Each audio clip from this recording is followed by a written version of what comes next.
Stage by the open racing director Sweet moving up Big Quick and showing speed na in the early part.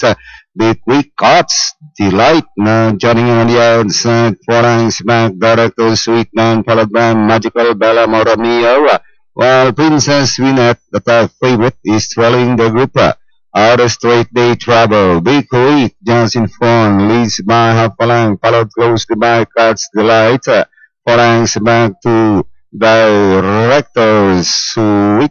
5 lengths away now, Princess Winnet, then followed by Amor Mio. While Magical Bell now running in a tailgate field down the half-mile day travel. Big Week still in front by line, followed by Cuts Delight in second, 2 lengths back. Director Sweet moving up now is Princess Winnet.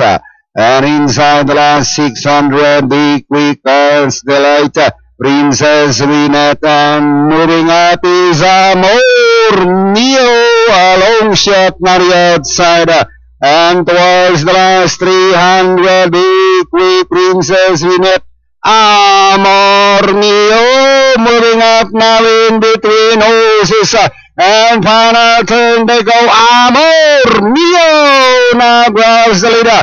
Followed by Princess Winnet, Big Quick, and down the line, Amor Mio, Princess Winnet, but is still Amor Mio. Second, Princess Winnet, Cuts Delight, Director Sweet, Big Quick, Magical Bell. Ayan na. Nagkabulagaan na. Lucky na yan. Number 3, Amor Mio, crossing the wall first, ridden by Jao Saulog. Dehado sa lahat yan. Pag masisigundo nga, una Princess Winnet, Cuts Delight, then Director Sweet para 3162. Panara natin replay.